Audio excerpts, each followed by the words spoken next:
नमस्कार दोस्तों, कैसे हैं आप। पिछले 2 एपिसोड्स में हमने एक ही सवाल को थोड़ा थोड़ा समझने की कोशिश की है, मैं ही क्यों।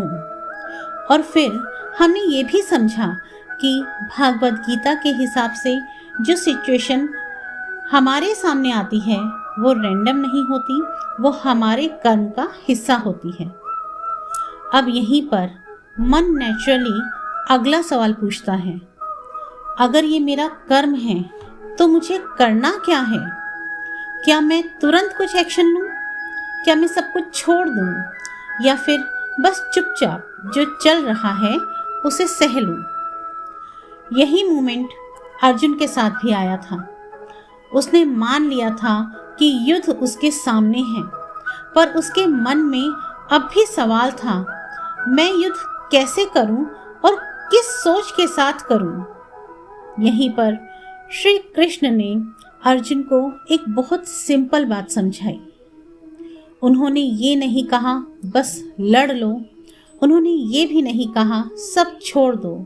श्री कृष्ण ने सिर्फ इतना कहा, अपना कर्म करो, पर अपनी पूरी सोच उस कर्म के फल पर मत अटकाओ। इसका मतलब ये नहीं कि हम केयरलेस हो जाते हैं।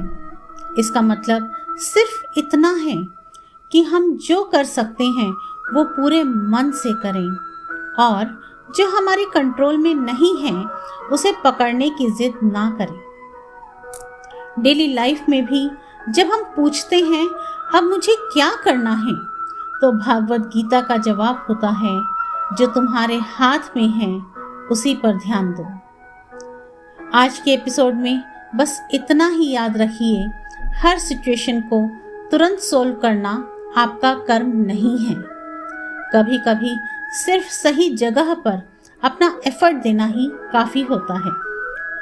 अगर आप भी इस सवाल से कभी गुजरे हैं कि अब मुझे करना क्या है, तो कमेंट में लिखिए, क्या करूं। मैं पढ़ूंगी और श्रीमद् भागवत गीता के अकॉर्डिंग उसको सॉल्व करेंगे। अगले एपिसोड में जल्दी ही मिलेंगे। जय श्री कृष्ण।